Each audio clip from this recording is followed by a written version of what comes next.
Bonjour à tous, on le sait bien, l'improvisation, ça n'a strictement aucune place sur un chantier. Si vous gérez des projets complexes, vous avez déjà conscience que la vraie bataille ne se gagne pas au montage de la première grue, mais bien des mois en amont, directement sur le papier. Aujourd'hui, on ne va pas revoir ensemble les bases, on va plutôt disséquer une synthèse technique hyper pointue à un vrai playbook de la préparation de chantier, extrait des meilleurs manuels d'ingénierie. Allez, on plonge là-dedans pour voir comment une planification mathématique rigoureuse dicte littéralement la réussite de toute une opération.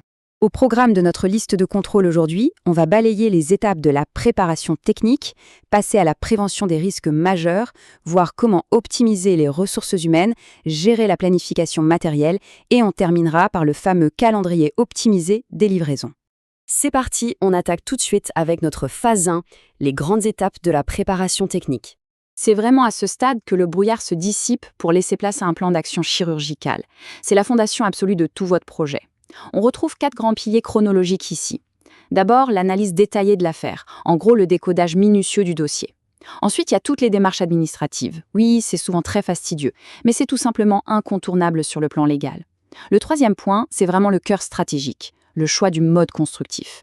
C'est là que vous allez arbitrer entre la préfabrication, l'utilisation de banches ou le coulage sur place, en comparant les coûts réels. Et pour finir, la planification d'exécution qui va transformer toutes ces décisions en un véritable calendrier opérationnel. Et pour vous donner une petite idée de la complexité de la chose, regardez un peu ce tableau. Il détaille les 14 phases de préparation d'un chantier. C'est assez vertigineux quand on voit la profondeur de la documentation requise. Ça va du simple calcul de la charge de la grue jusqu'au lancement des équipes, en passant par des documents très lourds à monter comme le plan général de coordination ou le PPSPS. Bref, ça nous rappelle bien que l'installation de chantier, avant même d'être technique, c'est un exercice massif d'anticipation et de gestion d'information.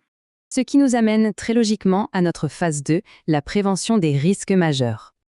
Et oui, parce qu'anticiper la paperasse, c'est bien, mais il faut surtout anticiper le terrain. Un planning parfait, ça ne vaut absolument rien si votre chantier se retrouve à l'arrêt à cause d'un accident. L'idée ici, c'est de lier directement un danger physique à son action corrective sur site. Comme on le voit sur cette matrice, on sort complètement des concepts abstraits. Par exemple, face au risque de chute de personnel, l'action immédiate exigée, c'est de vérifier l'état du garde-corps. Face au risque de renversement de la banche, la parade, c'est l'arrimage des contrepoids. On est dans un schéma problème-solution hyper strict pour bloquer les aléas avant même que l'outil ne soit manipulé. Et voici comment on verrouille ça dans la réalité du quotidien. Ce qu'on voit là, c'est l'élaboration d'une fiche de sécurité pour un voile de rive en béton banché. Il faut bien comprendre que ce n'est pas juste une simple recommandation, c'est une obligation légale directement intégrée au mode opératoire des équipes. En clair, on fusionne l'acte technique pur avec sa propre mesure de prévention. C'est ce qu'on appelle l'institutionnalisation de la sécurité. On passe maintenant à notre phase 3, l'optimisation des ressources humaines. Alors, on vient de parler de la protection de vos équipes, parlons maintenant de la gestion de leur temps. Pour transformer des heures théoriques en un management quotidien qui soit vraiment rentable, il y a une notion fondatrice à maîtriser, c'est le temps unitaire ou TU.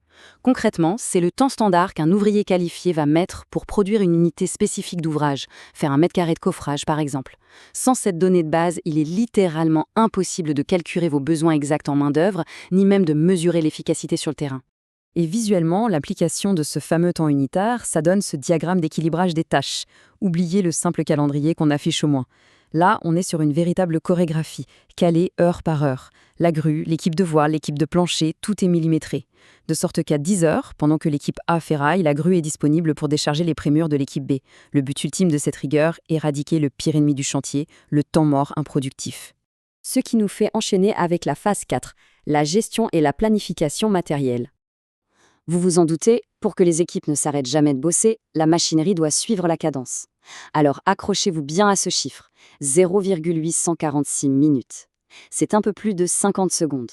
Dans notre documentation de référence, c'est le temps de cycle exact qui a été calculé pour la rotation d'un camion-benne de terrassement en englobant tout, chargement, transport, déchargement et retour à vide.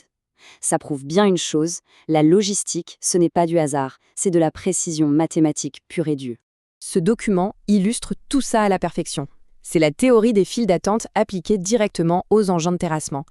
Ici, on utilise les lois de probabilité pour trouver le ratio économique parfait entre les pelles mécaniques et les camions. S'il y a trop de camions, ils attendent bêtement et vous perdez de l'argent. Pas assez de camions, c'est la pelle qui coûte une fortune à l'heure qui se tourne les pouces.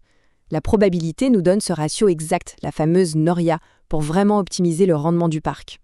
Allez, on arrive dans la dernière ligne droite avec la phase 5, le calendrier optimisé des livraisons. Une fois que la machinerie lourde est réglée sur le terrain, il reste le flux sanguin du chantier, l'arrivée des matériaux. Et cette réception, c'est toujours un moment ultra critique. Prenons le béton prêt à l'emploi. Ce n'est pas un produit inerte, c'est littéralement vivant, avec une date de péremption extrêmement courte. Donc, pour le chef de chantier, cette liste de contrôle est totalement non négociable.